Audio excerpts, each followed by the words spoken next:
Buenos días. Bueno, damos la bienvenida tanto a los que están presencial como los que nos siguen online a este encuentro. Yo represento a ANIS, soy vocal, y lo que vamos a tratar es una jornada de formación para periodistas en la que está encaminada a arrojar luz sobre los medicamentos huérfanos, de manera que los lectores y ciudadanía en general puedan tener un mayor conocimiento de este tipo de medicamentos y también de las enfermedades que abordan, que son las enfermedades raras. Tenemos 4 ponentes de lujo.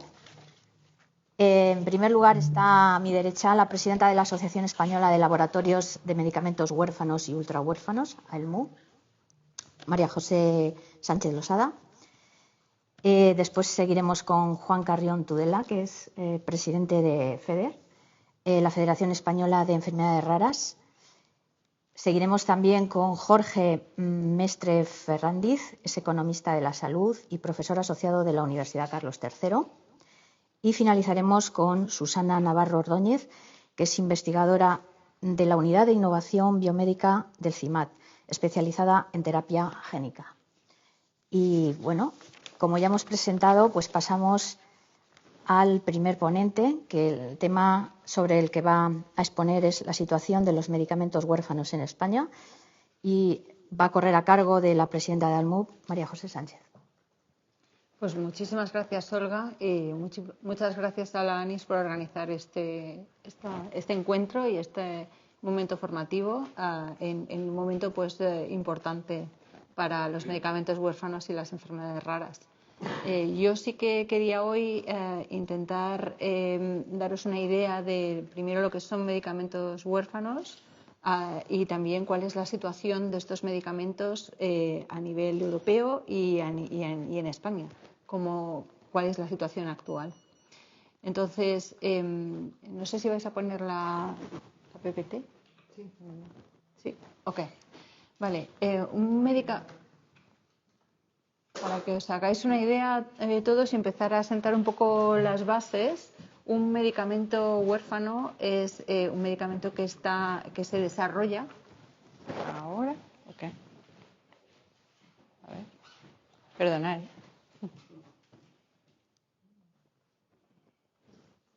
Bueno, es un medicamento que está desarrollado para el tratamiento de una enfermedad rara. ¿Y qué es una enfermedad rara? ¿Cuál es la definición de enfermedad rara?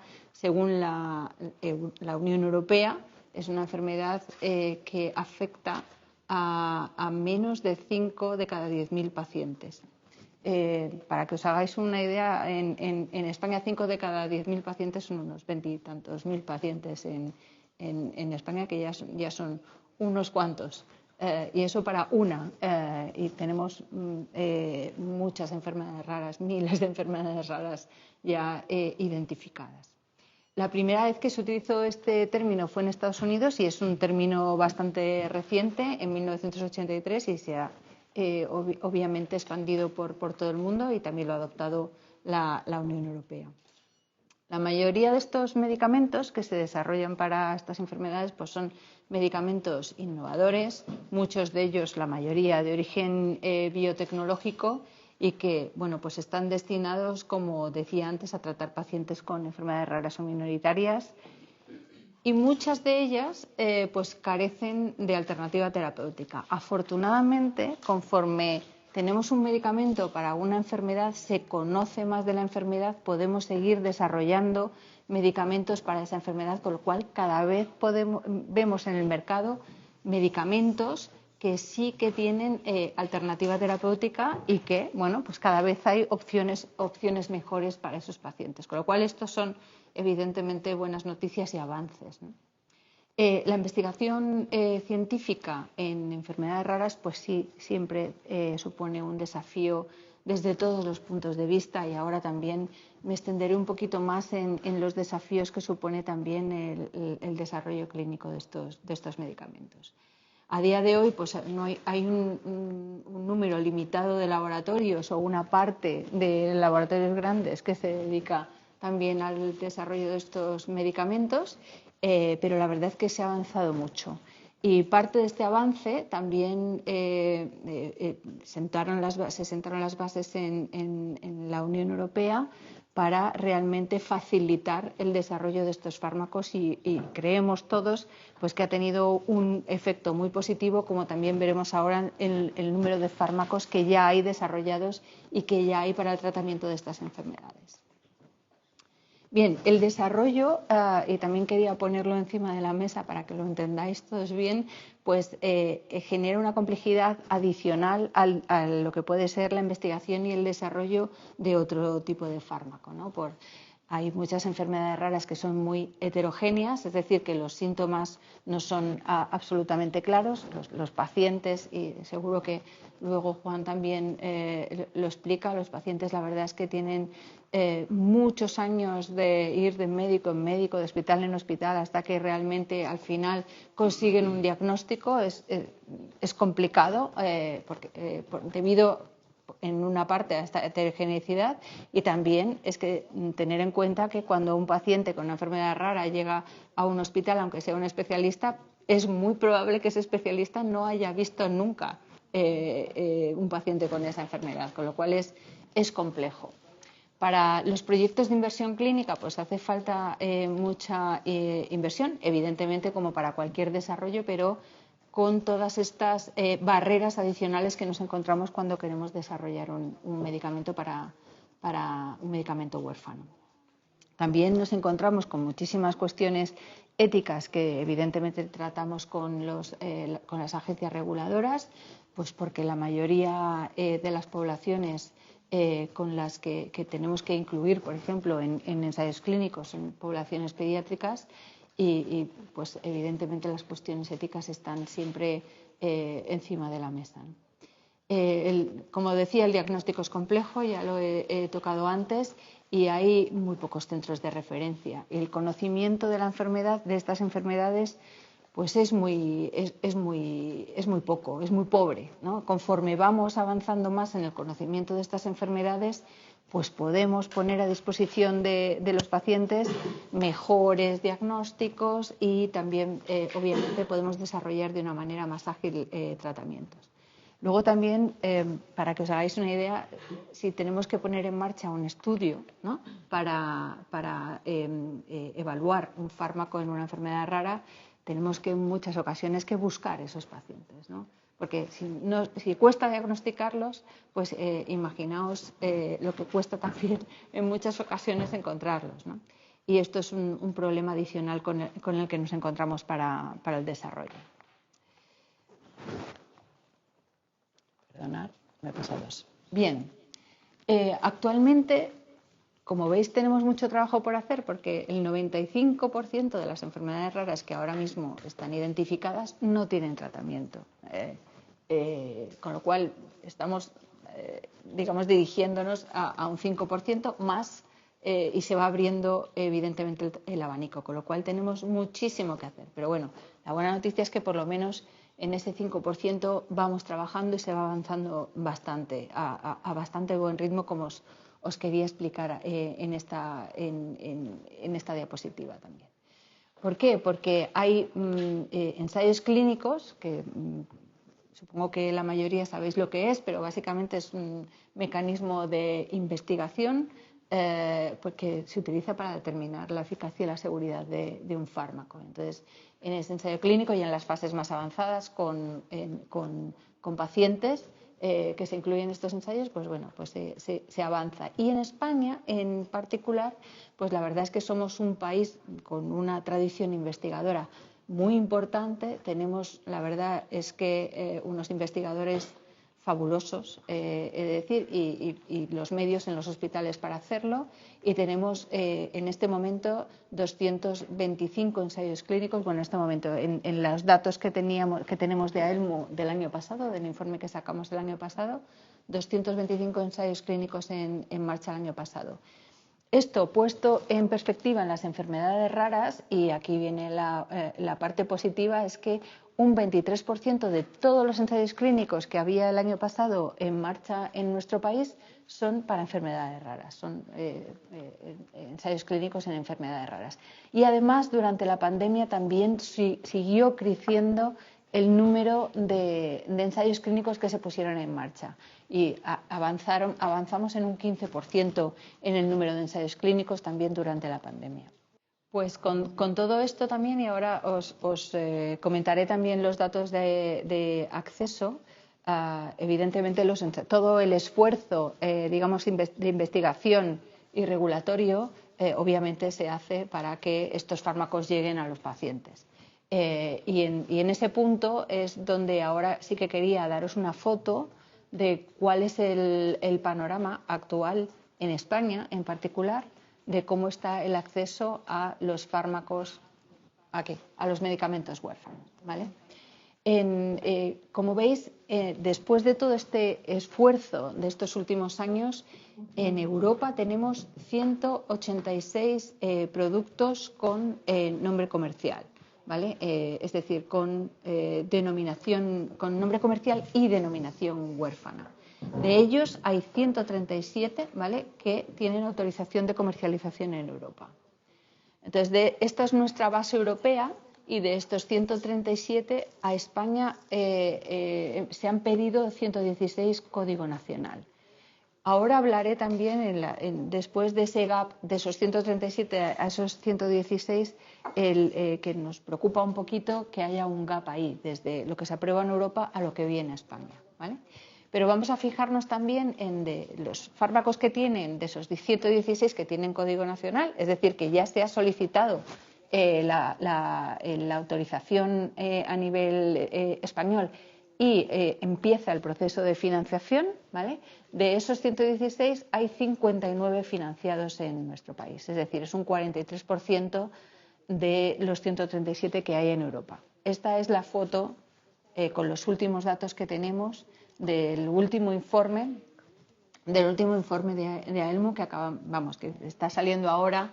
Los datos del último trimestre del 22. No son datos anuales, eso también hay que tenerlo en cuenta, pero son los últimos datos que tenemos en 2022. Entonces, estos son los datos de acceso, pero tenemos que tener en cuenta también cuánto tardan estos fármacos en llegar a entrar en el Sistema Nacional de Salud. Es decir, tenemos un 43% de los fármacos que están aprobados en Europa que están financiados aquí, y como veis también hay un gap muy importante de número de meses desde que nosotros solicitamos el Código Nacional en España hasta que se financia un fármaco. Y el último dato que tenemos del último trimestre son 26 meses. Es decir, que se tardan más de 2 años en que se termine el proceso de financiación a nivel del Ministerio y a nivel de la Comisión de Precios. Y esto, la verdad es que evidentemente no son buenas noticias. Seguimos teniendo aquí un problema, claro. No podemos, ni nosotros, ni evidentemente, sobre todo los pacientes y las familias, esperar 2 años a que un fármaco que ya está autorizado en Europa se financie en nuestro país. Como veis, también aquí hay, como decía, un 50% de los fármacos con código nacional que están financiados por el Sistema Nacional de Salud. Las estadísticas no han mejorado en absoluto. Bueno, están bastante estables, de 50 a 51, o sea, es la mitad de los fármacos. Y quería también llamar la atención sobre algo que nos preocupa un poco, y es el gap que os indicaba antes de los fármacos que ya están autorizados en Europa y los que se pide aquí código nacional. Es decir, hay un porcentaje de fármacos, y en el último informe es un 15%, que las empresas en nuestro país no están pidiendo código nacional. Y esto, bueno, pues se debe a varias razones, pero entre ellas es lo que os acabo de relatar. O sea, si tardamos más de 2 años en que se autorice un fármaco aquí, pues a lo mejor hay empresas que van a priorizar otros países, a lo mejor no quieren que se les deniegue la financiación si ven que el Ministerio o tiene visos de que no se lo vayan a aprobar, porque con una denegación de financiación hay muchos más problemas de acceso todavía en situaciones especiales de los que hay si el fármaco no se pide el precio o financiación, ¿no? Entonces, bueno, pues con esta foto nos encontramos ahora mismo, y con unos cuantos también fármacos que la financiación se ha denegado y que seguimos teniendo la financiación denegada, ¿no? Y en los últimos años, ahora no se ve la diapositiva, pero sigue acumulándose el número de fármacos a los que, para enfermedades raras, medicamentos huérfanos a los que se les ha denegado la financiación. Y siguen acumulándose a lo largo de los años, ¿no? Entonces, esto sigue siendo un problema y es otra de las razones por las que a lo mejor las compañías deciden pues no pedir la financiación aquí, ¿no? Y bueno, yo aparte de todo esto, simplemente terminar diciendo que creemos que hay muchísimo trabajo que hacer. Como veis, hay un compromiso claro, creo, por parte de la industria farmacéutica y por supuesto, a nivel de investigación en traer y seguir desarrollando fármacos que puedan beneficiar y aumentar la calidad de vida de los pacientes. Esto es nuestro foco y por lo que trabajamos cada día. Y que, bueno, seguiremos intentando solventar estas trabas que tenemos ahora mismo, porque es ahora mismo el foco también en el que tenemos que poner que lleguen los fármacos antes a los pacientes en nuestro país. Gracias. Muchas gracias, María José, por tu exposición y también por los datos actualizados. Y a continuación, Juan Carrión, que es presidente de FEDER, nos va a hablar de las enfermedades raras, pero desde la perspectiva del paciente. Juan. Bien, pues muchas gracias, Olga. Y gracias a él, Miriam, por permitir a FEDER compartir este espacio junto a vosotros y a aprovechar también esta ocasión pues, para agradeceros vuestra importante labor que tenéis, sobre todo para hacer visibles estas enfermedades raras y, sobre todo, agradeceros vuestra ayuda, ¿no?, para que estas enfermedades raras hoy pues sean consideradas una prioridad social y sanitaria dentro de nuestro Sistema Nacional de Salud. Somos conscientes de que todavía queda mucho por hacer, pero también tenemos que poner en valor lo que juntos hemos podido recorrer este camino juntos, que ha permitido también mejorar la vida de 3 millones de personas en nuestro país. Mirad, yo quiero compartir en estos breves minutos, de forma muy gráfica, el estado de situación de las enfermedades raras en nuestro país. Aunque tendré la oportunidad de compartir la presentación, hablamos de enfermedades raras que afectan a 5 de cada 10.000 habitantes. A día de hoy hay identificadas 6.172 enfermedades raras en Europa y el 70% de estas enfermedades raras tienen un carácter genético, por lo tanto afectan fundamentalmente a niños, aunque se nos pueden presentar en cualquier etapa de la vida. Cuando hablamos de enfermedades raras, tenemos que poner de manifiesto diferentes bloques para poder trasladar la situación de nuestro colectivo en relación a todos y cada una de estas áreas de trabajo. Y el principal de ellos es el diagnóstico, ¿no? Y el diagnóstico, fundamentalmente, según los datos que tiene la propia Federación Española de Enfermedades Raras, el tiempo medio para conseguir el diagnóstico en nuestro país es de 4 años. Hay que tener muy presente que hay un 20% de la población que llega incluso a superar una década, 10 años, para poder conseguir el nombre de la enfermedad, pero hay personas que llegan incluso a fallecer sin ponerle todavía el nombre a esta enfermedad. Y sabemos que esto es clave en el proceso, ¿vale? Es clave en el proceso y por lo tanto nosotros tenemos que priorizarlo. Pero ¿con qué dificultades nos encontramos nosotros en nuestro país en el diagnóstico? Estamos hablando de que hemos priorizado a través de la iniciativa IMPACT todo lo que es el diagnóstico en enfermedades raras, pero tenemos el gran reto de homogeneizar el número de enfermedades raras que se incluyen en las pruebas de cribado neonatal.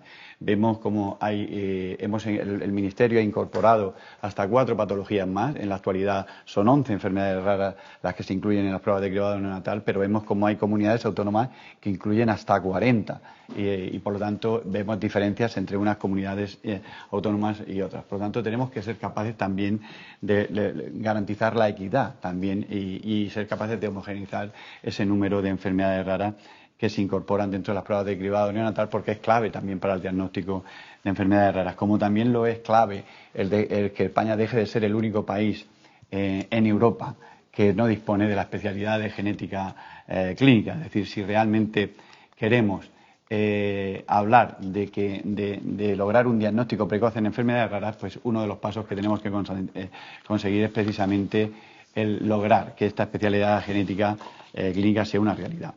Mirad, otra de las cuestiones clave para nosotros es el tratamiento. María José nos ha trasladado una radiografía muy importante de la situación real de los medicamentos huérfanos en enfermedades raras. Pues en este sentido, deciros que solo el 5% de las 6.172 enfermedades raras que conocemos disponen de un medicamento huérfano. Un medicamento huérfano que puede, en este caso, ayudar a mejorar la calidad de vida y en algunos casos también curar la enfermedad. Pero en este sentido, pues vemos y ponemos de manifiesto en nuestro país la situación de inequidad y de desigualdad en el acceso a los medicamentos huérfanos. María José nos trasladaba en esa radiografía que en Europa hay 137 medicamentos huérfanos autorizados y en la actualidad en nuestro país 59. Y yo soy el papá de una niña diagnosticada de una de estas más de 6.172 enfermedades raras. Soy ciudadano español, pero también soy ciudadano europeo y quiero exigir a las administraciones esos mismos derechos. Es decir, si somos capaces de autorizar ese medicamento huérfano, pues también seamos capaces de garantizar su acceso, en este caso, en todos y cada uno de los países de la Unión Europea. Y en nuestro país esto es una realidad y es una realidad a la que nos ponemos de manifiesto día tras día, es decir, porque vemos cómo el acceso a estos medicamentos huérfanos muchas veces se queda supeditado al código postal de residencia del paciente. Y aquí lanzamos un mensaje claro, es decir, tenemos que trasladar y seguir trabajando junto al Ministerio de Sanidad y a todas y cada una de las comunidades autónomas, precisamente para homogeneizar todos estos procesos, para hacer también que exista una transparencia clara en todo el procedimiento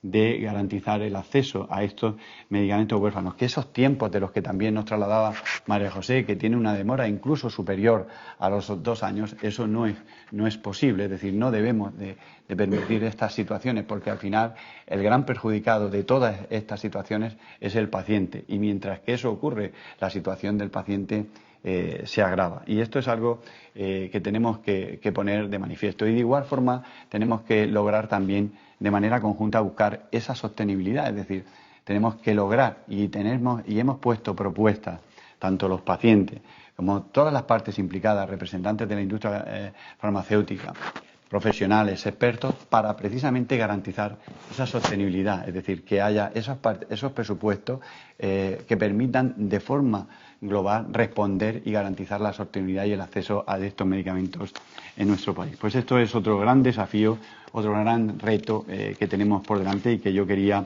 compartir con vosotros. Pero pensar que hay enfermedades que no disponen de ese tratamiento, y cuando no existe ese tratamiento, otros servicios como la logopedia, fisioterapia, que a día de hoy no están dentro de esa cartera de servicios, tenemos que ser capaces de incorporar los productos que no tienen ese carácter farmacéutico y que también ayudan a mejorar la calidad de vida. Pues esto es algo importante que tenemos que tener presente, sobre todo porque cuando hablamos de medicamentos huérfanos tenemos que hablar de ese concepto de atención integral, porque hay que responder a todas las necesidades a las que se enfrenta el paciente desde el punto de vista social, sanitario, educativo y laboral. Y estos son retos que también en España tenemos que dar respuesta. En el contexto social, pues en el área de discapacidad estamos trabajando precisamente para que ese sistema de clasificación europeo se implemente en nuestro país y también sea una realidad. Llevamos años los pacientes esperando esta transformación y que sea una realidad. Es decir, lograr también esa inclusión laboral de nuestro colectivo es clave. Pero también es clave el abordar 2 cuestiones importantes. España dispone de un marco normativo, que es la Estrategia Nacional aprobada en el año 2009, una estrategia que lleva sin evaluarse desde el año 2014.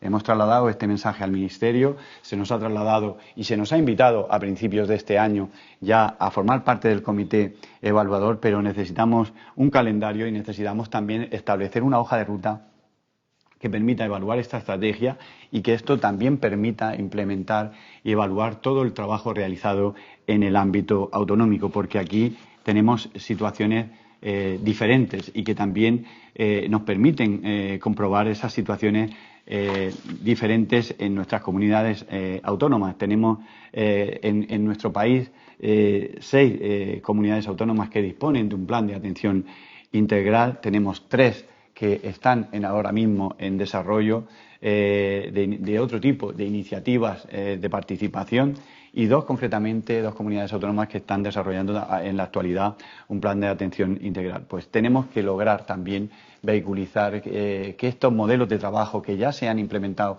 en comunidades autónomas como por ejemplo Extremadura, Andalucía, Murcia, y que están dando resultados, pues que se puedan implementar y desarrollar en todo el país, estableciendo precisamente esas directrices que nos marca la Estrategia Nacional de Enfermedades Raras. Otro de los problemas claves es los registros de información. Una de las cuestiones y de las joyas de los grandes logros conseguidos es precisamente que España disponga de un registro estatal de enfermedades raras, pero evidentemente este registro no avanza al ritmo que nos gustaría a los pacientes. A día de hoy, pues este registro se puso en marcha en el año 2015. El primer informe epidemiológico hemos tenido acceso a él en el año 2021. Este refleja información de 22 patologías, pero mirad lo que os digo, refleja información de 22 patologías, pero no de todas las comunidades autónomas.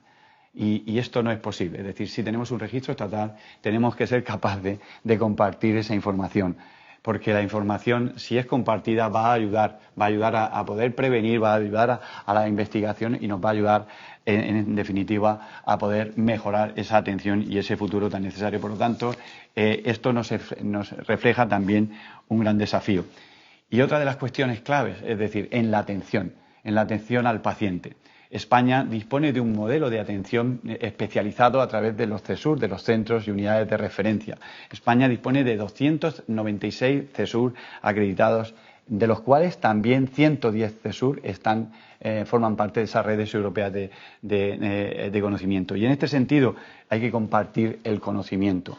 Y este sentido es clave porque a día de hoy otra de las asignaturas pendientes que tenemos en nuestro país es publicar esa ruta de derivación, que el especialista de cada comunidad autónoma pueda derivar de una forma accesible, en este caso, al paciente a esos CESUR para ser atendido. Y a día de hoy el 50% de estos centros de referencia precisamente están ubicados prácticamente en las comunidades autónomas de Madrid, Barcelona y Andalucía. Pues tenemos que lograr también ese equilibrio y que puedan garantizarse ese acceso a todos y cada uno. Y para finalizar, el área de investigación.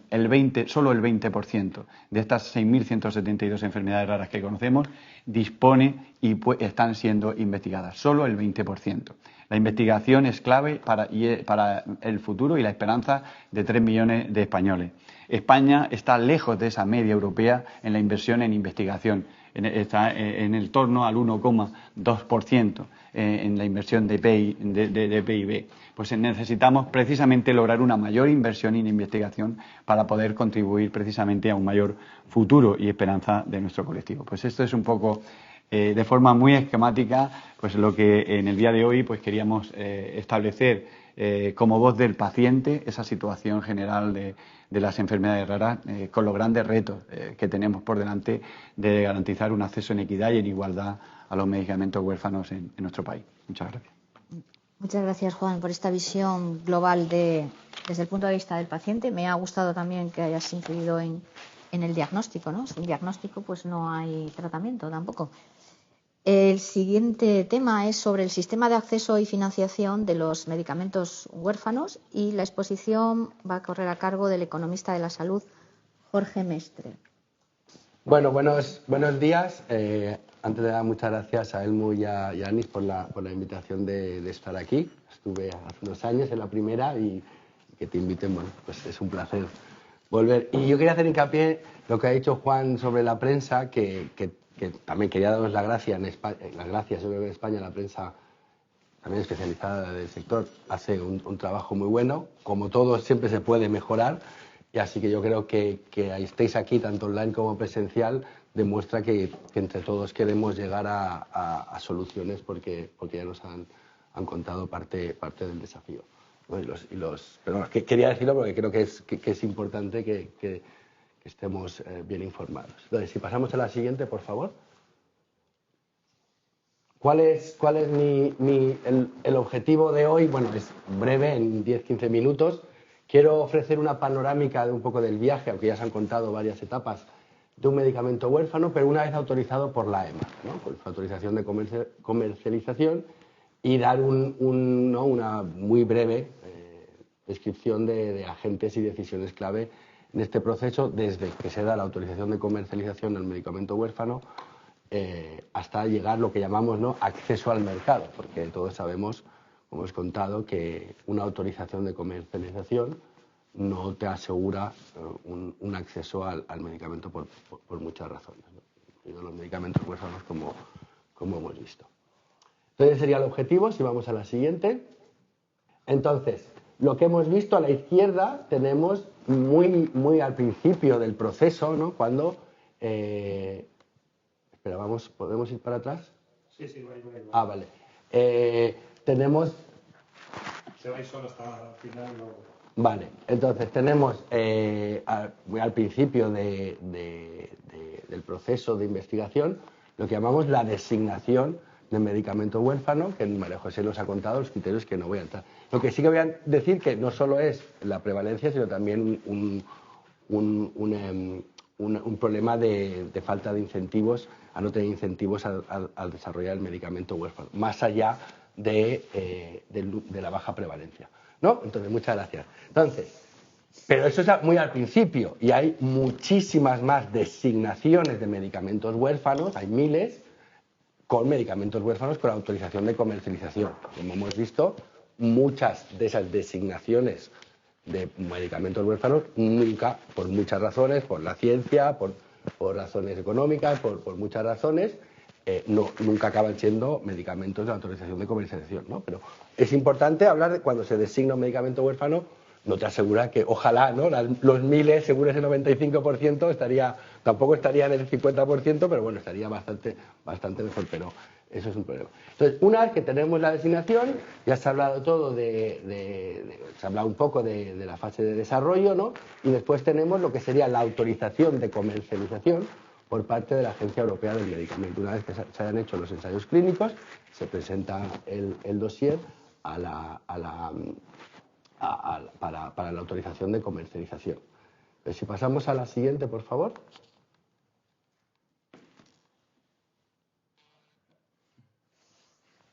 Vale. Entonces, hay que decir que hay varios procesos de autorización de comercialización de obtener la autorización de comercialización. Lo que para los medicamentos huérfanos en concreto tiene que ser evaluadas obligatoriamente por la Agencia Europea del Medicamento. Hay otros ciertos medicamentos, terapias innovadoras, que obligatoriamente tienen que pasar por esta autorización y evaluación central. Hay otras maneras, a través de agencias de regulación de medicamentos de países específicos, etc., pero no me voy a meter por ahí. Medicamentos huérfanos tienen que ser el sistema centralizado, y la EMA puede dar 3 tipos de autorización de comercialización. La normal, donde la evidencia, el paquete de evidencia es el apropiado y está disponible, es normal. Tenemos las autorizaciones excepcionales, que aquí lo que implica es que esa evidencia que normalmente se considera apropiada no está y no se le espera por muchas razones, ¿no? Y además tiene que haber un número de pacientes pequeño, conocimiento científico tiene que haber poco, entonces con un tratamiento con este tipo de características y este tipo de evidencia, ¿no?, se le autorizaría de manera excepcional. Y después tenemos una autorización de comercialización condicional, que es que la evidencia apropiada no está disponible, pero sí que se le espera. O se puede esperar que se genere evidencia adicional una vez se dé la autorización de comercialización, sobre todo de seguridad, pero ¿no?, se asegura que se mantiene que se continúa evaluando el medicamento. Además, estos tratamientos que reciben esta autorización de comercialización condicional tienen que también satisfacer ciertas características. Tienen que ser medicamentos huérfanos, que hemos visto, enfermedades graves y potencialmente mortales, situaciones de emergencia, ¿no? Entonces, es una autorización válida para 1 año, pero renovable. Y los criterios, muy importante, como se ha comentado, eficacia, seguridad y calidad. Aquí no hablamos de precio, ni de financiación, ni nada. Esto es eficacia, seguridad y calidad, que es los requisitos regulatorios de la EMA. Bien, si vamos a la siguiente diapositiva, por favor. Ahora, ¿qué tenemos? Hemos tenido la autorización de comercialización de la EMA y ahora tenemos la decisión a nivel país, ¿no? Que en este caso estamos hablando de España.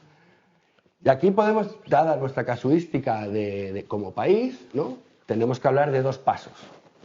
Una vez, siempre en el recorrido, desde la autorización de comercialización de la EMA hasta llegar el medicamento al paciente.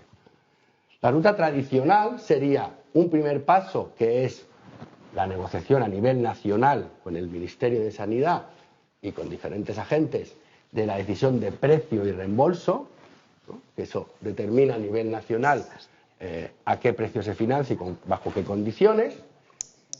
Pero después, como bien sabéis, que la sanidad está transferida a las comunidades autónomas, ¿no? Hay un segundo paso de gestión y financiación de esta prestación farmacéutica a través de las comunidades autónomas, que son las propias comunidades autónomas a nivel regional e incluso a nivel local, de hospital o de primaria, ¿no? Y es muy importante aquí saber qué competencias tiene cada agente, ¿no? Nivel nacional y esa gestión y financiación a nivel comunidad autónoma. Entonces, claro, si puedes pasar la siguiente, por favor. Entonces, este gráfico, ¿no? Dale otra vez, porfa, que tiene 3 animaciones. Entonces, hemos visto, ¿no? La autorización centralizada por parte de la EMA. Aquí tenéis un gráfico que creo que con bastante detalle que ilustra muy bien este paseo, esta historia, este trayecto que tenemos durante todo el ciclo de vida del medicamento. Son los informes de AIREF que seguramente conoceréis de hace unos años sobre la prestación farmacéutica. A mí no me voy a meter en detalle de esos informes, pero me sirve esta gráfica para ilustrar el proceso, ¿no? Entonces tenemos el primer paso, que es la autorización de comercialización, que hemos dicho centralizado por la EMA. Ahí tenéis otros procedimientos que no vamos a comentar. Entonces, la agencia española notifica ahora a la Dirección General de Cartera Común, ¿no? del Sistema Nacional de Salud Farmacéutico, anteriormente llamada Cartera Básica, pero ahora es Cartera Común, ¿no? Notifica a esta Dirección General la autorización y esta lo notifica a la compañía farmacéutica solicitante, ¿no?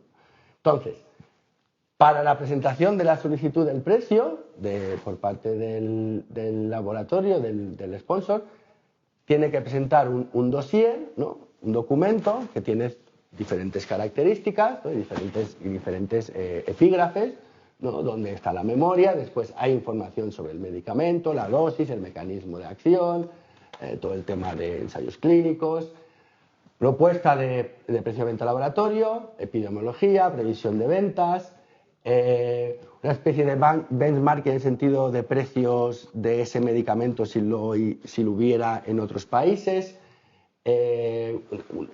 un impacto presupuestario, ¿no? ¿Qué impacto puede conllevar ese medicamento?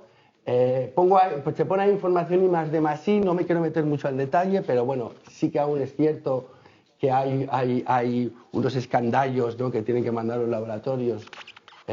Y también tenemos el ítem de farmacoeconomía, evaluación económica, eficiencia, que bueno, que esto está un poco área gris en España, que podemos comentar luego si queréis, pero bueno, ahí está.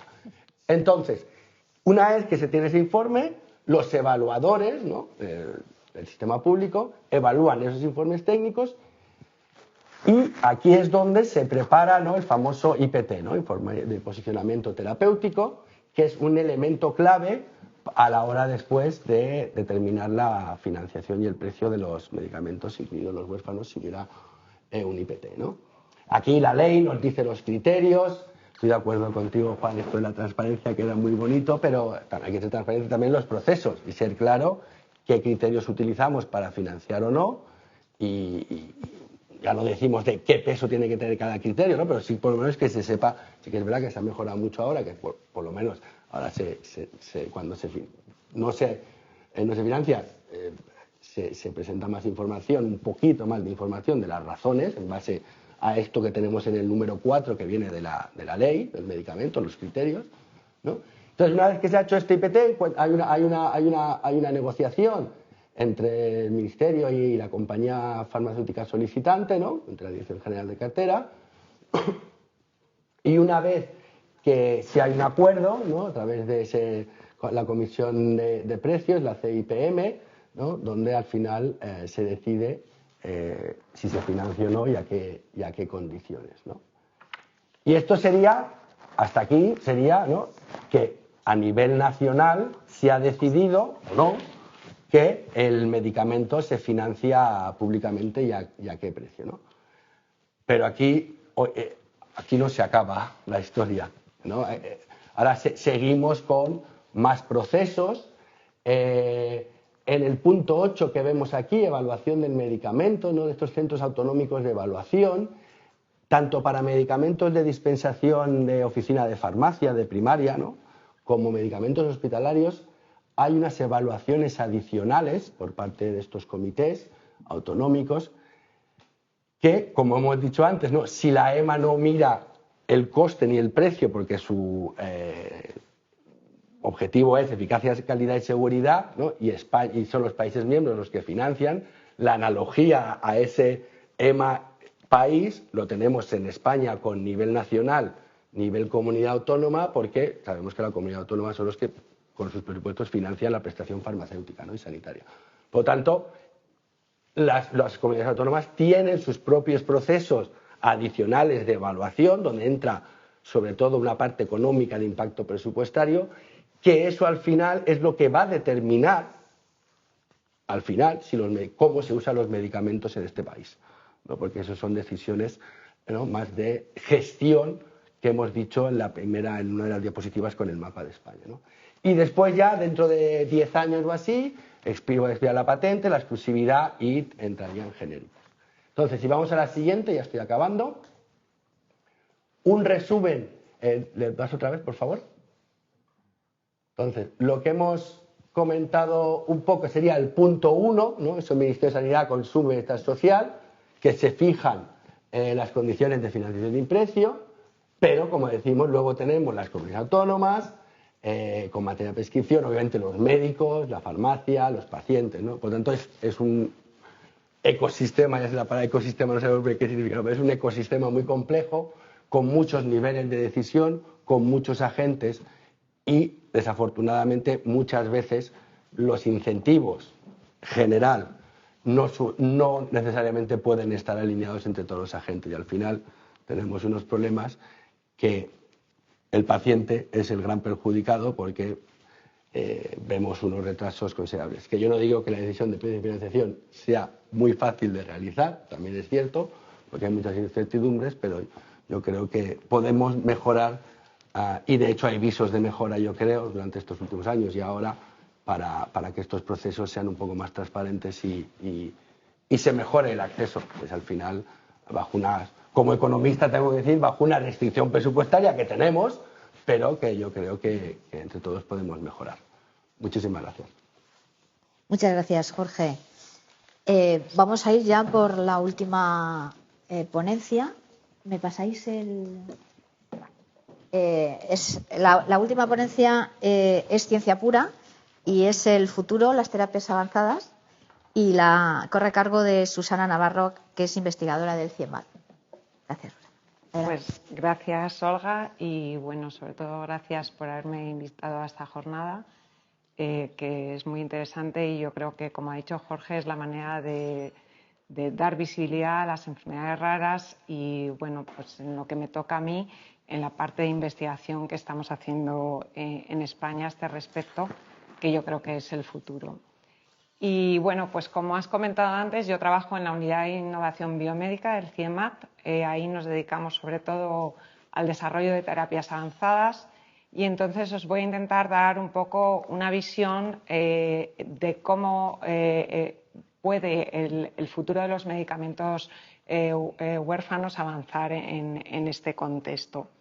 Y yo creo que para ello, pues lo primero es definir qué son las terapias avanzadas, ¿no? Las terapias no me está funcionando, ¿eh? Las terapias avanzadas pueden ir desde lo que es terapia génica, que es la integración de un material genético en una célula con un fin pues diagnóstico, profiláctico o terapéutico, a terapia celular, que puede ser la infusión de células o tejidos que han sido manipulados y que van a cambiar sus características fisiológicas también para hacer una función terapéutica, o bien a la ingeniería tisular y de órganos, que también es la modificación de tejidos y órganos con un fin terapéutico. Algunos ejemplos de estas terapias, pues por ejemplo en el caso de la terapia génica, es el tratamiento de enfermedades monogénicas, de enfermedades genéticas, como os hablaré luego un poquito más adelante, la terapia celular, por ejemplo, la infusión de células mesenquimales, por ejemplo, para el tratamiento de fístulas perianales, o en el caso de la ingeniería tisular, por ejemplo, pues el trasplante de equivalentes dérmicos para quemados. Como podéis imaginar, pues todo este tipo de tratamientos pueden dar para hablar muchísimo más tiempo del que tenemos hoy aquí, incluso para elaborar multitud de tesis. Entonces yo me voy a centrar un poco en lo que es mi campo, que es la terapia génica, si me podéis pasar la siguiente, que también pues tiene varias ramas. En función de cómo aplicamos esta terapia, se puede hablar de una terapia génica no dirigida, cuando no controlamos la integración del material genético que va a tener lugar, ya sea de manera integrativa o que no se integre. Si me das a la siguiente diapositiva. O puede ser dirigida cuando nosotros podemos controlar la integración del material genético.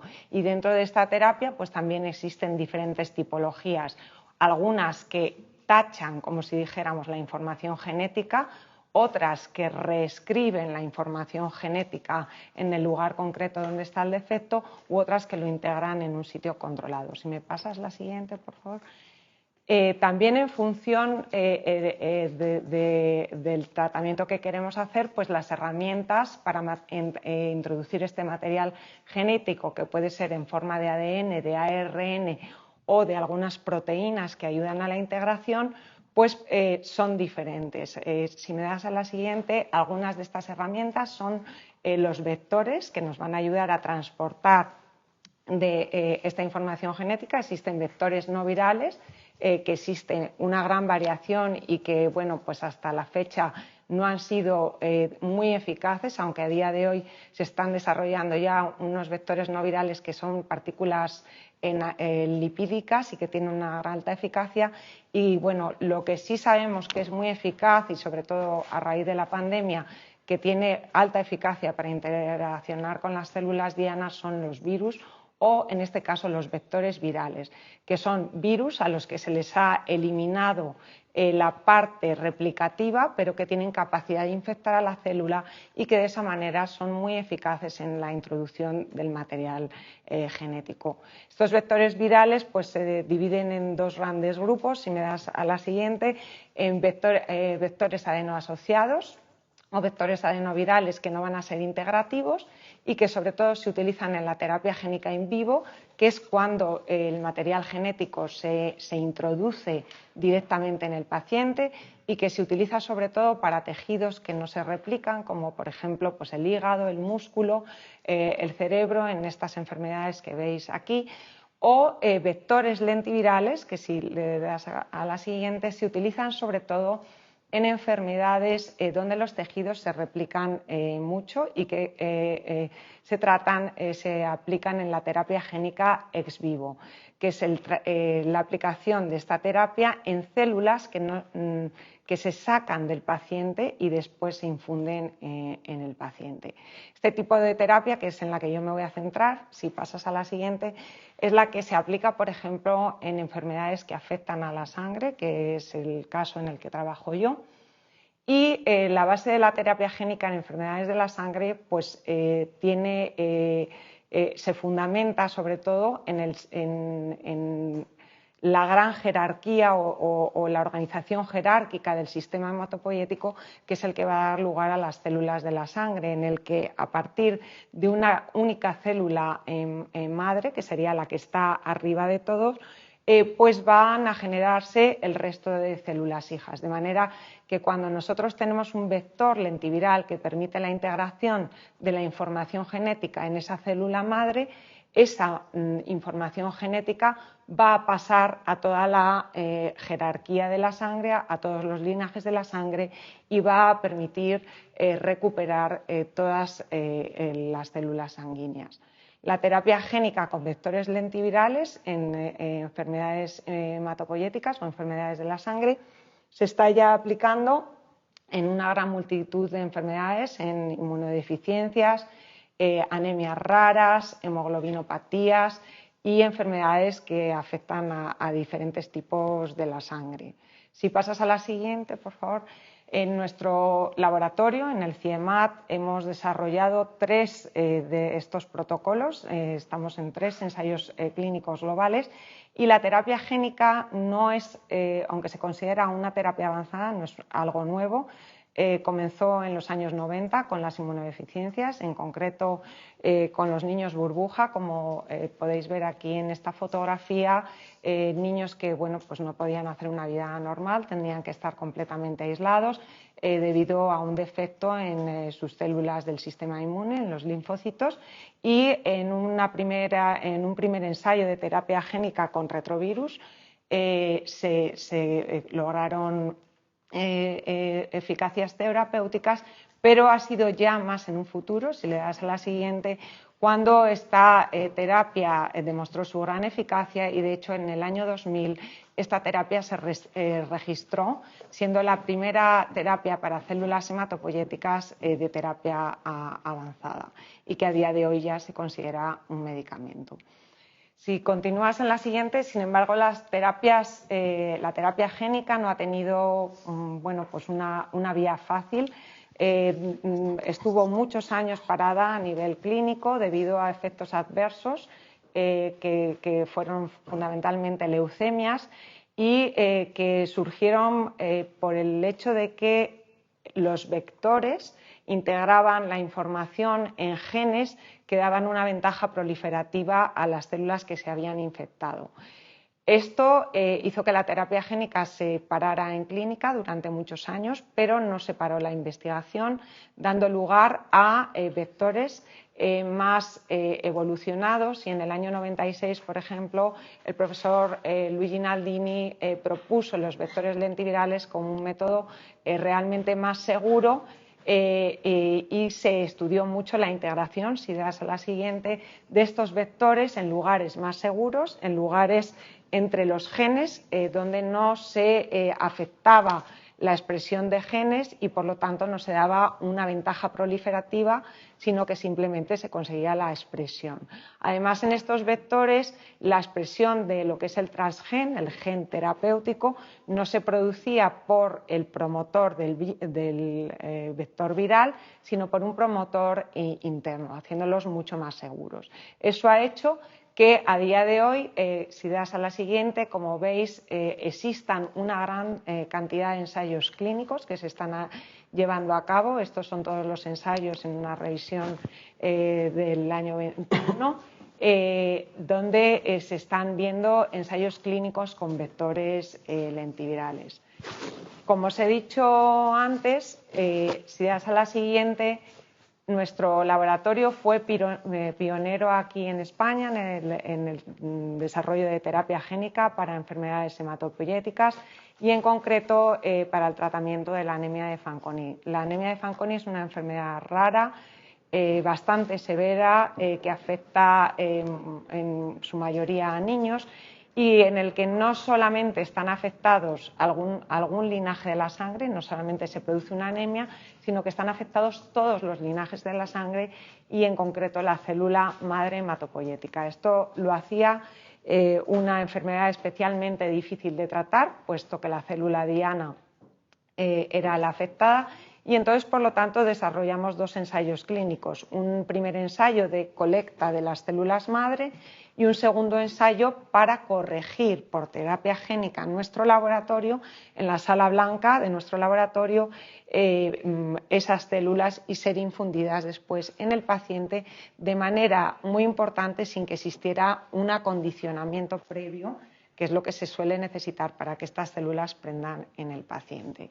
Esto ha hecho que, si me das a la siguiente, por favor, que se demuestre la seguridad de esta terapia en esta enfermedad y la eficacia de esta terapia para injertar estas células corregidas y revertir algunos de los efectos de la enfermedad. Se demostró por primera vez así en España la eficacia de esta terapia para esta enfermedad, si le das a la siguiente, por favor, donde se veía que con una infusión suficiente de células corregidas cuando se hacía en un momento temprano de la enfermedad, pues estas podían prender en el paciente y corregir gran parte de los defectos de la enfermedad.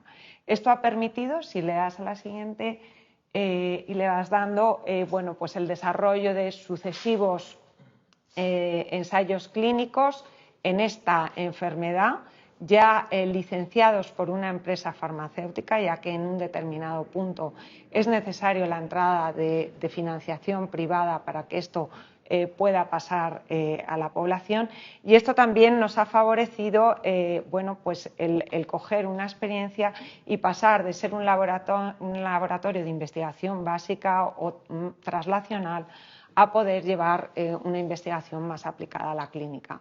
Aquí veis algunas de las enfermedades que se están ya tratando en ensayos clínicos y otras que se encuentran en un estado preclínico, pero que debido a esta investigación pues van a poder avanzar mucho más rápido. Si le das a la siguiente, por favor.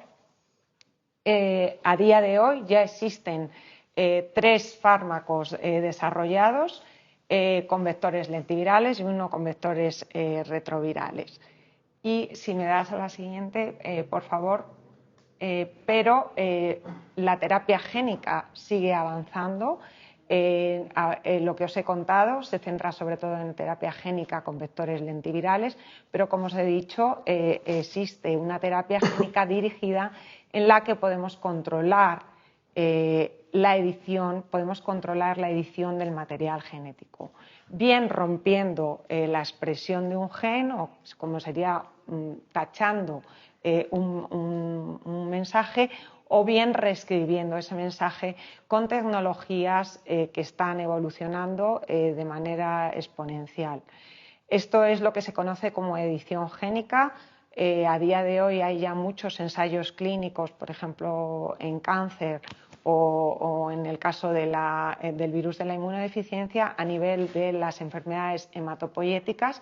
Actualmente existe un ensayo clínico para la beta-talasemia y se está evolucionando muchísimo en lo que es las herramientas para hacer bueno, pues el transporte de esta información genética.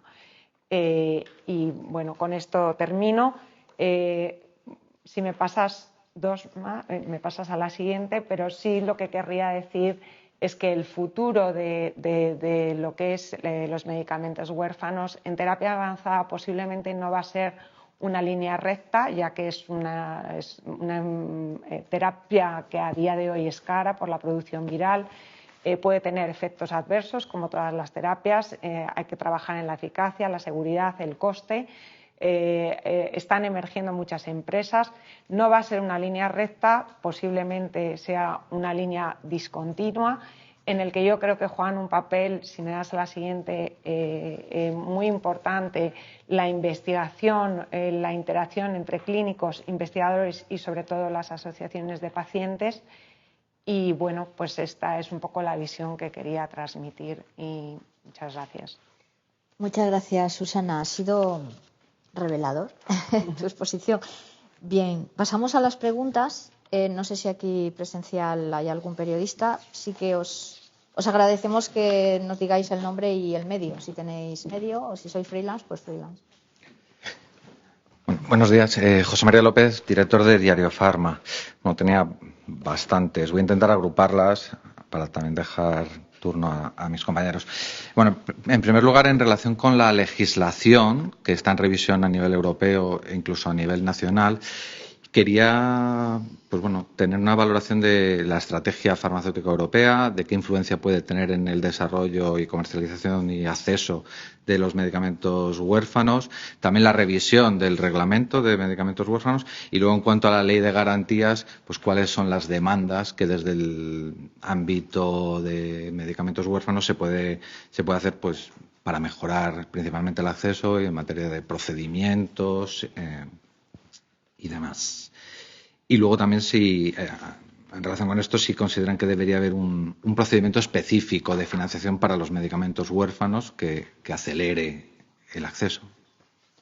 Creo que María José, ¿no? Sí. Sí, a ver, a grandes rasgos y por mi parte lo que te puedo aportar. La verdad es que la legislación europea ha sido clave para que estemos donde estamos a día de hoy. Creo que se ha aportado a investigadores y a la industria farmacéutica una base para poder seguir investigando y de hecho ahí están los resultados. Las inversiones y la investigación necesita un marco estable en el largo plazo, medio-largo plazo, porque si no es complicado investigar, porque lo que se invierte hoy vas a tener resultados y lo hemos estado viendo también con la exposición de Susana antes, mucho más tarde, ¿no? Y hace falta este marco estable.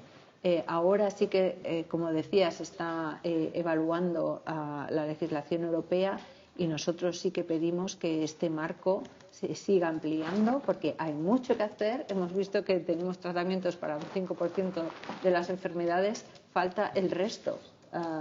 Necesitamos seguir investigando y necesitamos esa plataforma importante y esa ayuda por parte de las legislaciones europeas que luego se trasladan a los países de la Unión Europea. O sea que, por mi parte, eso es lo que puedo aportar en cuanto a la legislación europea, que sabes que ahora mismo hay muchísimos cambios y no tenemos realmente mucha información de lo que se va a proponer. A nivel local, evidentemente, todo lo que cambie la legislación europea impactará aquí. Ahora mismo, y por los datos que he proporcionado antes con respecto al acceso, lo que está claro es que hay algo que no funciona, que tenemos que cambiar significativamente los procesos de evaluación y de financiación de los fármacos y, en particular, de los medicamentos huérfanos para que puedan llegar mucho más rápidamente al paciente. Y, por tanto, sí, desde AELMU sí que pedimos que pueda haber un procedimiento específico por las características que tienen los medicamentos huérfanos y de hecho es lo que estamos pidiendo y lo que le hemos pedido al Ministerio ya hace tiempo. Creemos que ahora se abre otro marco también de diálogo y de negociación con el Ministerio y con las comunidades autónomas y, como sabéis, se abre también una oportunidad de cambiar la legislación nacional para que pueda tener cabida este tipo de cambio en cuanto al proceso, al procedimiento de aprobación de los medicamentos huérfanos en nuestro país.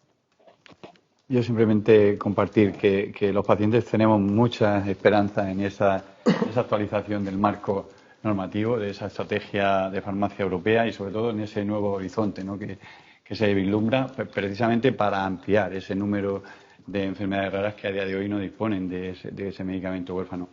También somos conscientes de que es necesario incentivar también la investigación, es decir, que existen ya países donde hay una mayor incentivación del sector privado también para poder contribuir a que estos procesos que son muy largos, sobre todo para conseguir un nuevo medicamento, pues que se puedan incluso potenciar y favorecer la investigación. Lo hemos visto, ¿no? Y no es que quiera hacer una comparación, sino simplemente el COVID nos ha dejado grandes lecciones a todos, no solo en nuestro país, sino en cualquier lugar del mundo, ¿no? Y hemos logrado, en un tiempo récord, lograr la financiación necesaria para lograr un medicamento que pueda mejorar la calidad de vida e incluso curar al paciente, ¿no? Pues ese paradigma es el que se enfrentan los 365 días del año las personas que conviven con estas enfermedades raras y que no disponen de esos medicamentos.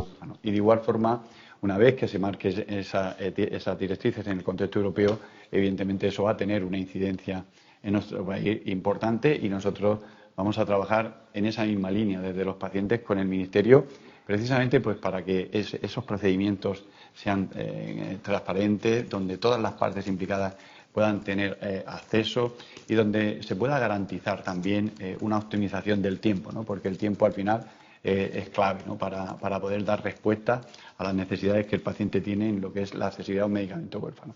Y otra cuestión que has comentado en tus preguntas es precisamente esa actualización también del decreto de acceso a medicamentos en situación especial y extranjero, ¿no? Y esto a los pacientes sí que nos preocupa, ¿no? Porque antes en mi exposición yo he hecho referencia a las dificultades de acceso, ¿no? Y a ese código postal de residencia del paciente. Pero a día de hoy en nuestro país, precisamente esta situación de medicamento especial y medicamento extranjero es lo que precisamente genera más desigualdad y que pone de manifiesto estas situaciones entre las diferentes comunidades autónomas. Vemos como medicamentos, de esos 59 medicamentos huérfanos que nos ha trasladado María José, que están autorizados por la EMA, que también están autorizados, pues vemos también otras dificultades en ese acceso a aquellos medicamentos que acceden por esta vía en situaciones especiales de situación extranjera. En unas comunidades autónomas se tiene acceso y en la comunidad vecina no. Es decir, el paciente con un mismo diagnóstico puede tener acceso en una comunidad a ese medicamento y en la comunidad que le separan apenas unos kilómetros no. Pues esto es lo que pone de manifiesto estas situaciones y es un poco lo que nosotros también estamos trabajando, pues haciendo aportaciones en esa actualización del Real Decreto porque consideramos clave para garantizar las garantías de equidad e igualdad en el acceso a estos medicamentos en nuestro país. ¿Puedo añadir una...? Bueno. Poquísimo, porque sí, tenemos varias preguntas ya online. Lo de a nivel europeo es importante porque la Comisión Europea, como sabéis, publicó un informe que evaluaba la legislación de incentivos a nivel europeo, que si lo leéis con detalle, que yo me lo he hecho, no es muy positiva sobre la ley, sobre los incentivos actuales. Entonces, yo quiero lanzar esa, porque aquí estamos hablando de que es futuro, pero hay un riesgo de que a nivel europeo se reduzcan los incentivos a los medicamentos huérfanos y a los tratamientos para las enfermedades raras. Y sabemos bien, y la historia nos lo dice, que la industria responde muy bien a incentivos. Lo sabemos bien.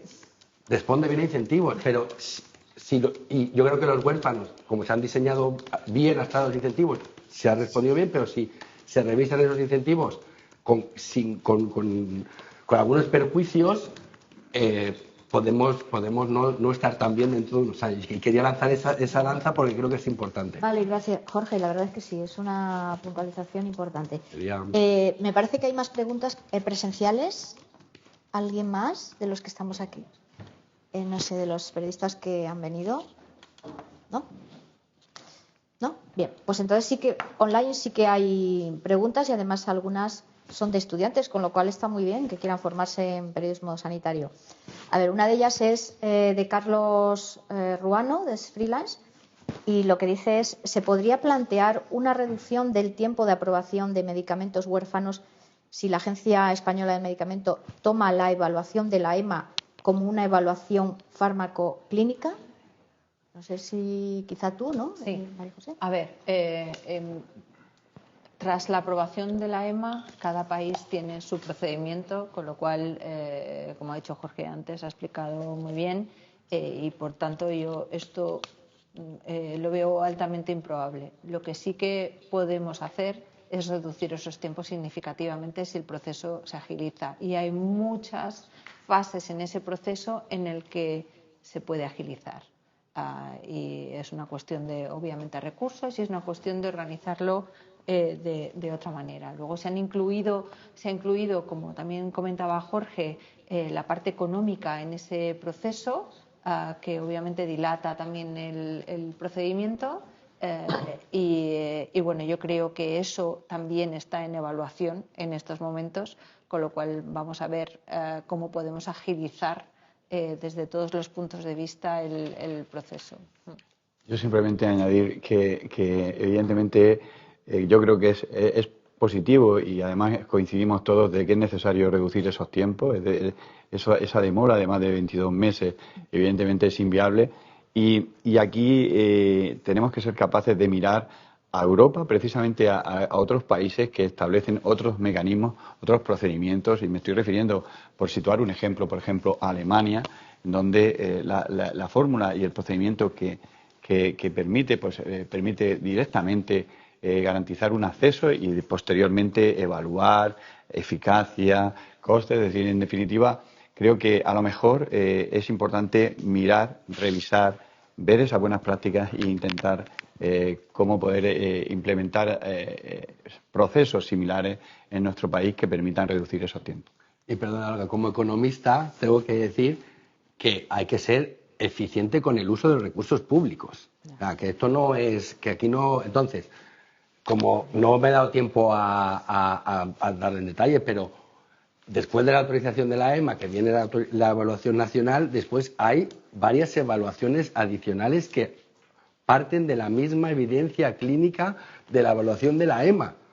¿Y por qué? Pues porque los presupuestos y las transferencias están de tal manera. Entonces, aquí también hay que poner orden. O sea, está muy bien que se le pida a la industria que sea eficiente, que haga su investigación, pero también se le pide a los decisores públicos que no pueda haber 3 evaluaciones y diferentes que en el fondo son iguales.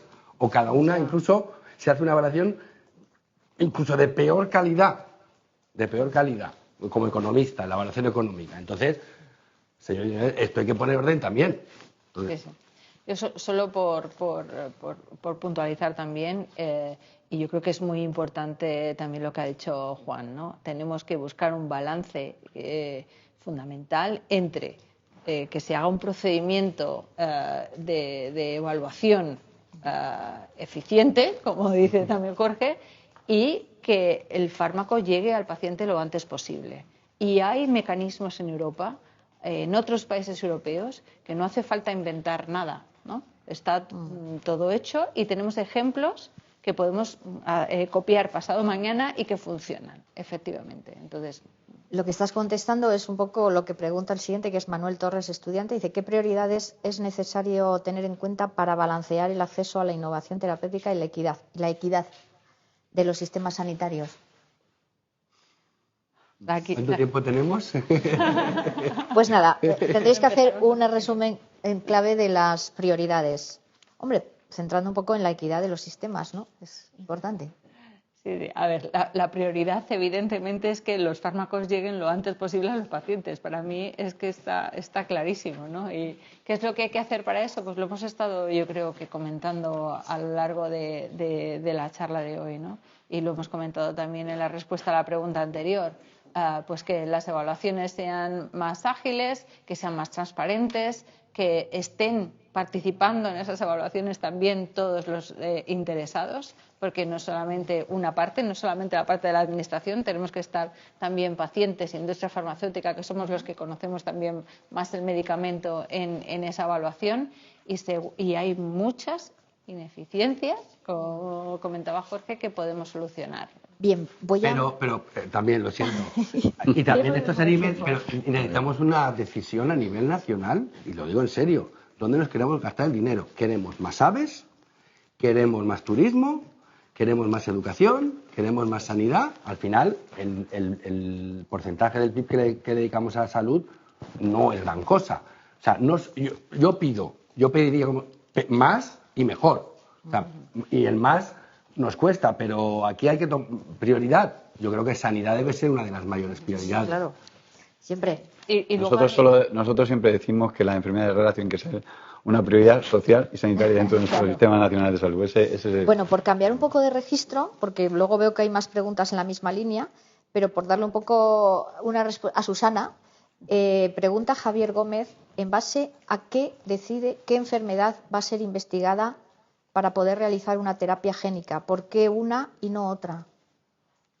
Bueno, yo creo que En nuestro caso, llevamos muchos años dedicados a las enfermedades hematopoyéticas raras, enfermedades que afectan a la sangre, y yo creo que, como ha dicho Jorge, hay que ser eficiente y hay que ser honesto también con lo que puedes manejar, ¿no? Para que todo llegue lo antes posible a los pacientes. Entonces, nosotros a veces a qué te vas a dedicar en una terapia génica viene marcado por lo que estratégicamente puedes corregir, pero también por las necesidades y tu experiencia, en nuestro caso, en el campo de las enfermedades de la sangre. Muy bien.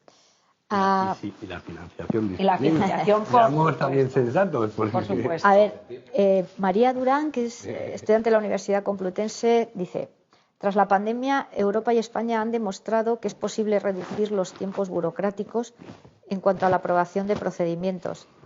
¿Qué aprendizajes obtenemos de la crisis sanitaria que hemos vivido?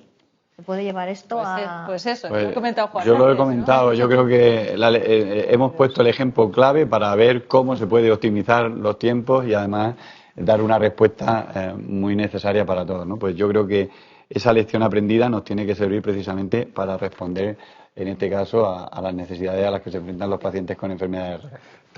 Perdón. Yo soy economista y es que al final es que aquí hay que poner límites y lo estoy contigo, Juan. No.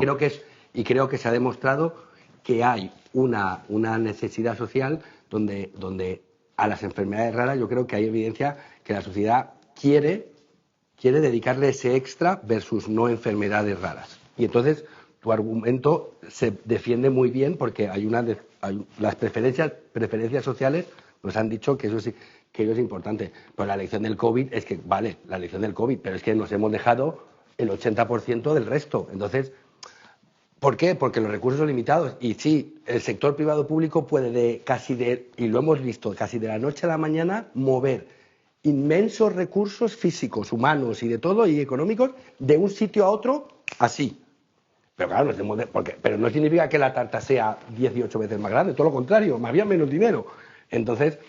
Sí, pero yo creo que a veces también es estar todos a una. Claro, o sea, yo creo que en el caso, por ejemplo, del COVID, lo que se ha demostrado es que la academia tenía mucha parte de la investigación hecha, la parte privada ha metido un esfuerzo tremendo que es esencial para que esto al final llegue al paciente, y la parte pues gubernamental, de agencias de medicamentos, ha estado volcada. Entonces, cuando toda la maquinaria va a una, a veces no es cuestión solo de recursos, es cuestión de objetivos alineados. Sí, alineados, la burocracia también creo que se recortó, ¿no? Para aprobar medicamentos. Bueno, pero que se acortó a veces, los plazos burocráticos. Fue todo mucho más flexible.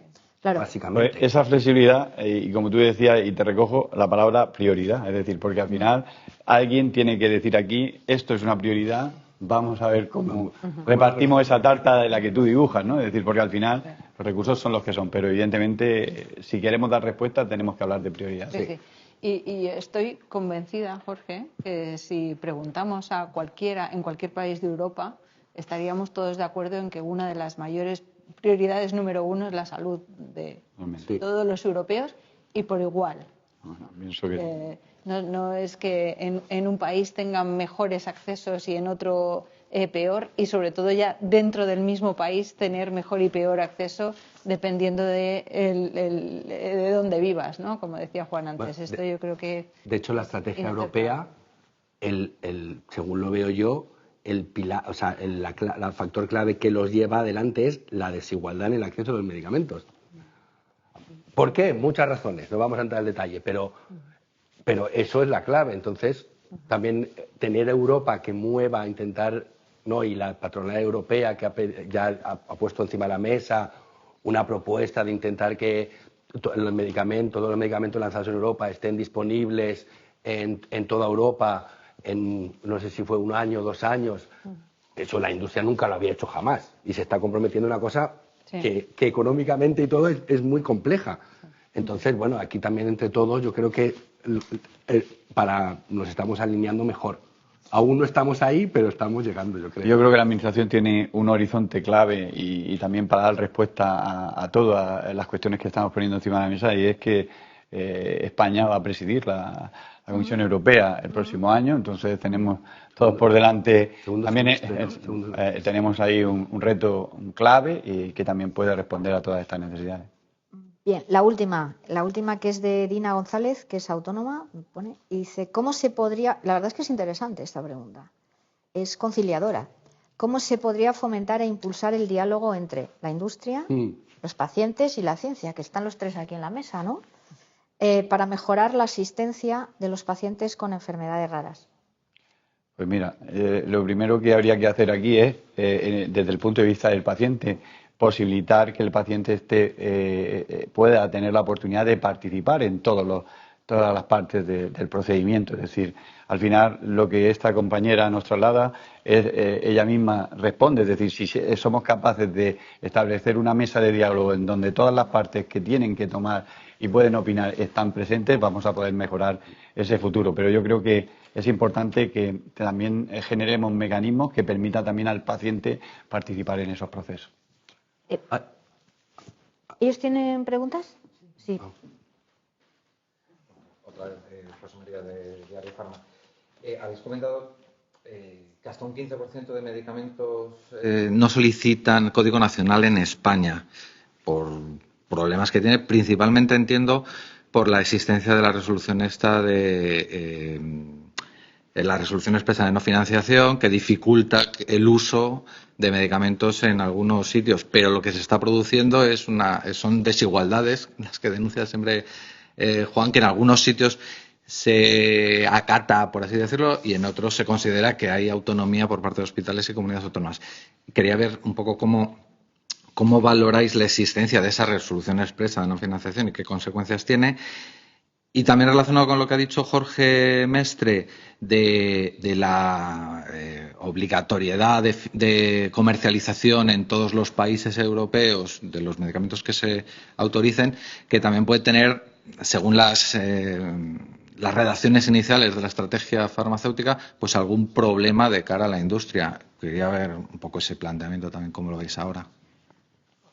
Sí, efectivamente, toda moneda tiene una cara y una cruz, evidentemente, ¿no? De todo, pero a ver, con respecto a lo último que has comentado, yo sinceramente creo que efectivamente el forzar, ¿no? El que se fuerce en el sistema es complicado. Es complicado porque cada sistema es diferente y cada país tiene sus tiempos.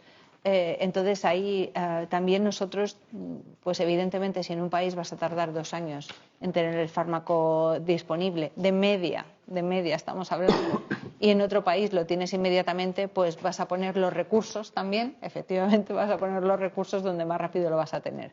Nosotros, desde el punto de vista de España, tenemos que luchar porque eso cambie y porque sigamos estando entre los países prioritarios en Europa donde las empresas siguen poniendo los recursos, donde las empresas siguen poniendo los recursos para investigar y que se prioriza el acceso en nuestro país. Ahora mismo, y es lo que seguimos denunciando, ahora mismo nos estamos quedando atrás.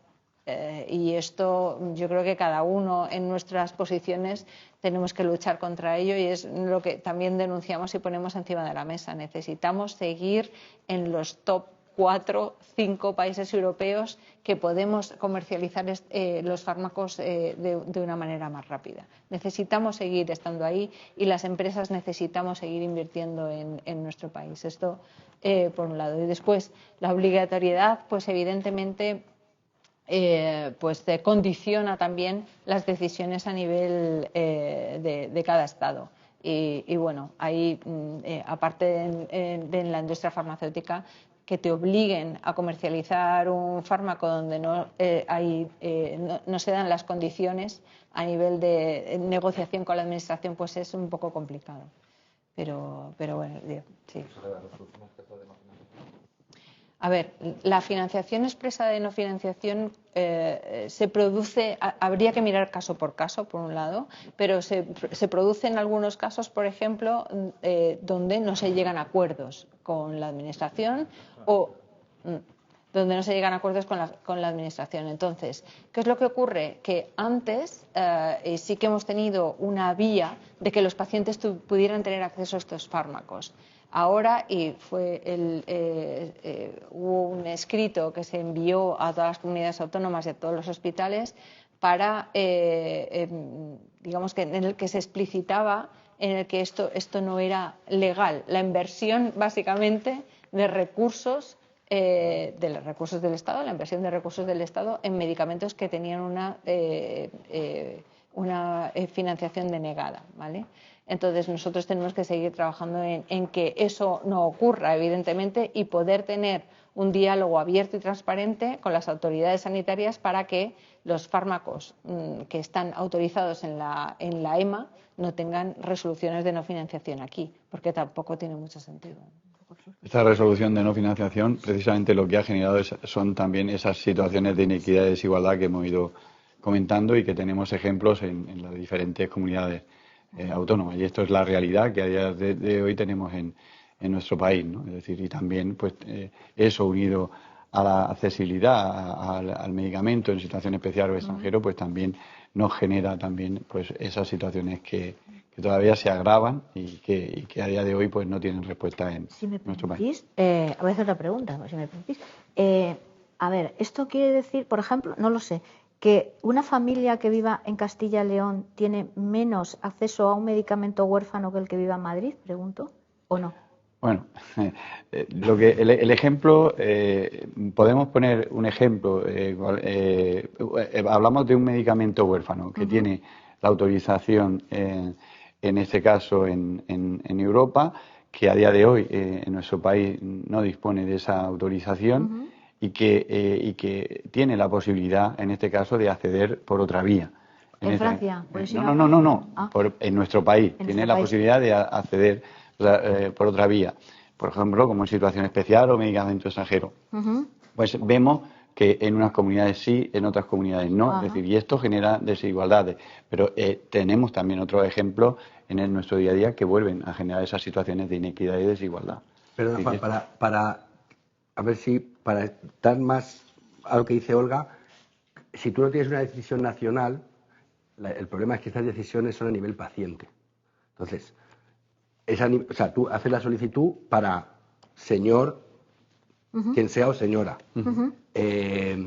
Y como aquí son decisiones un poco, si no arbitrarias, no, un poco que van sujetas a unos criterios no muy transparentes, como no. O sea, al final, ¿qué pasa? Que a lo mejor en un sitio a un paciente se le dice que sí y a otro paciente, en otra comunidad autónoma, el mismo tipo de paciente, se dice que no. Como no hay una decisión nacional que vincule a la financiación, ¿no? Y como son rutas alternativas, pues al final es eso, que no hay un... Pero el ejemplo es claro, es decir, tenemos una autorización en la EMA, tenemos una autorización en España y luego tenemos las comisiones regionales en las diferentes comunidades autónomas haciendo también otro tipo de evaluación. Al final estamos poniendo dificultades en todo ese proceso, ¿no? Y es decir, y lo que sí que tenemos son situaciones de con el mismo diagnóstico, un paciente tiene acceso a un medicamento huérfano en una comunidad autónoma y en la comunidad de al lado no tiene. Y eso está ocurriendo, es decir, y si eso ocurre, son las situaciones de desigualdad y de inequidad que ponemos de manifiesto. ¿Y eso se puede unificar si ese paciente...? El IPT, una de las razones del IPT es intentar armonizar. Ahora, que después las comunidades autónomas hagan caso al IPT, eso ya podemos comentarlo. Y que cada comisión de esa autonomía pues también tiene precisamente su potestad para poder tomar una decisión de, con los criterios que considere, pues garantizar su acceso o no. Y después hay poblaciones a nivel hospital, esas comisiones de génesis, que a lo mejor no va 100% en línea con el IPT, por ejemplo. Pero Olga, para que te hagas una idea, cuando un fármaco está financiado a nivel nacional, hay inequidades a nivel de comunidades autónomas, porque como decía Juan, hay barreras adicionales en cada comunidad autónoma en las que, sobre todo en temas de enfermedades muy concretas, que hay una comisión que decide qué pacientes van a ser tratados con un fármaco y qué pacientes no, ¿vale? En las comunidades autónomas. Entonces ahí, y el fármaco está financiado a nivel nacional. Cuando los fármacos no están financiados a nivel nacional o se les ha denegado la financiación, imagínate. Más complicado, claro. Sí, exacto. Claro. Muy bien. No sé si hay otra pregunta. Sí. Sí, buenos días. Pedro García Recoder, Frino. Quería preguntaros por algo que también se ha comentado en la mesa y que todas las partes implicadas creo que podéis aportar vuestro punto de vista, y es el asunto de esa actualización de los procesos en cuanto al registro de pacientes. Hay un registro de pacientes nacional, también están los registros de pacientes nacionales. Todos los ponentes tenéis interés en tener datos, dónde están ubicados, quiénes son, datos, por supuesto, genéticos y de mucha otra índole. Pero claro, tenemos un registro nacional, hay distintos registros a nivel autonómico. ¿Cómo se puede potenciar que ese registro nacional sea mucho más flexible, más abierto hacia las comunidades autónomas y al revés?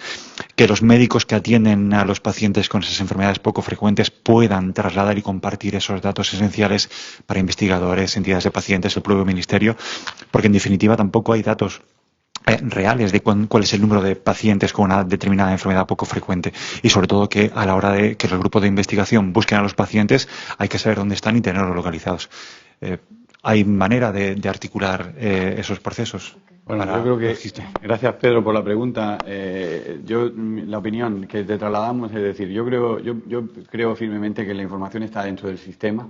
Es decir, la información está, es decir, los profesionales disponen de esa información a día de hoy, pero esa información tenemos que vehiculizar y generar todo el recorrido para que esa información se pueda compartir.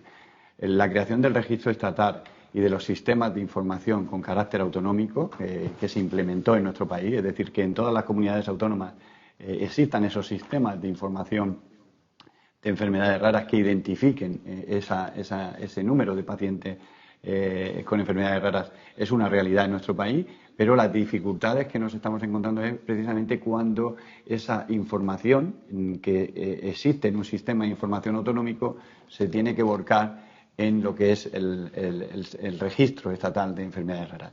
Y ahí es donde estamos teniendo dificultades, porque el ejemplo que os ponía en el informe que hemos tenido acceso solo incluye 22 patologías, pero no todas las comunidades autónomas han volcado la información de esas 22 patologías, ¿no? Entonces, lo primero que tenemos que hacer es instar y exigir a esas autonomías que esto es un registro estatal, hay una normativa, hay un marco que regula este registro y que tenemos que cumplirlo y compartir esa información.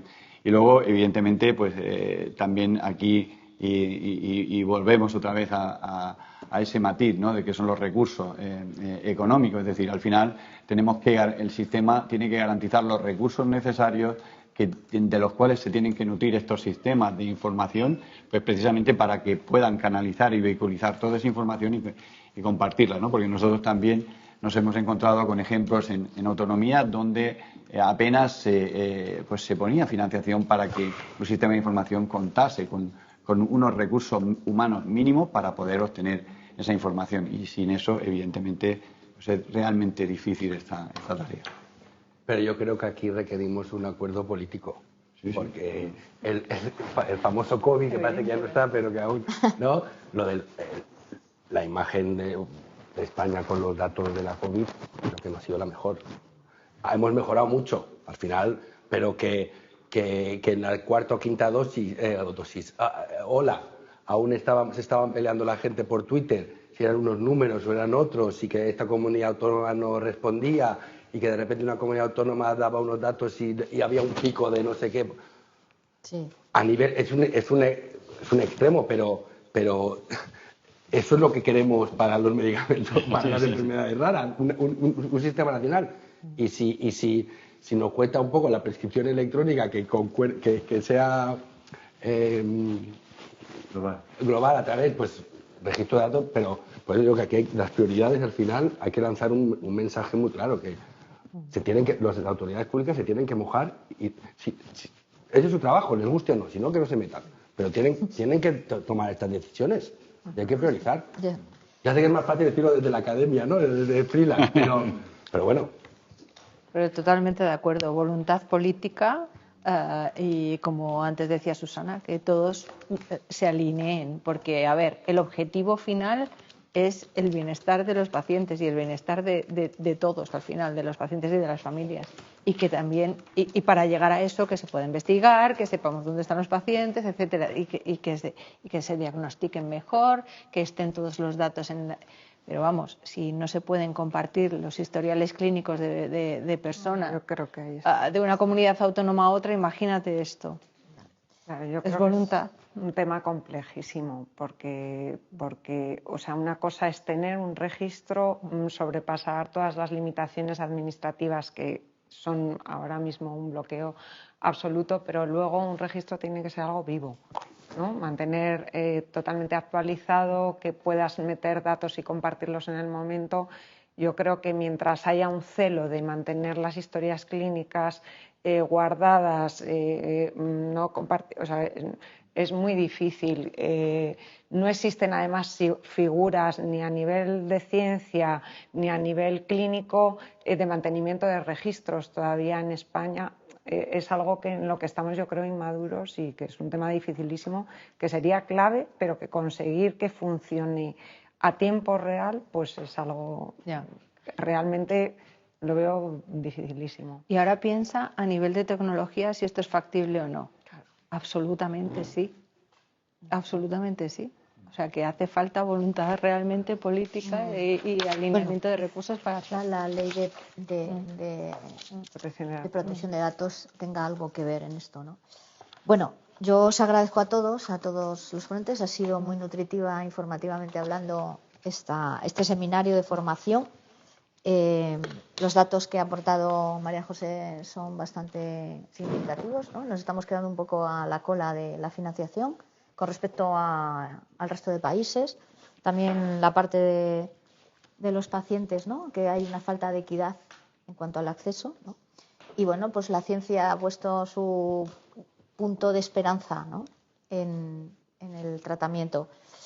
Decirle a los asistentes que nos están viendo online y los que están presencial que creo que sí que pueden hacer uso. No sé si vais a colgar todavía de momento las ponencias para que ellos puedan acceder a ellas, a todos los datos y tal, o ponerse en contacto con vosotros, ¿no? Para que por correo electrónico lo pueden solicitar.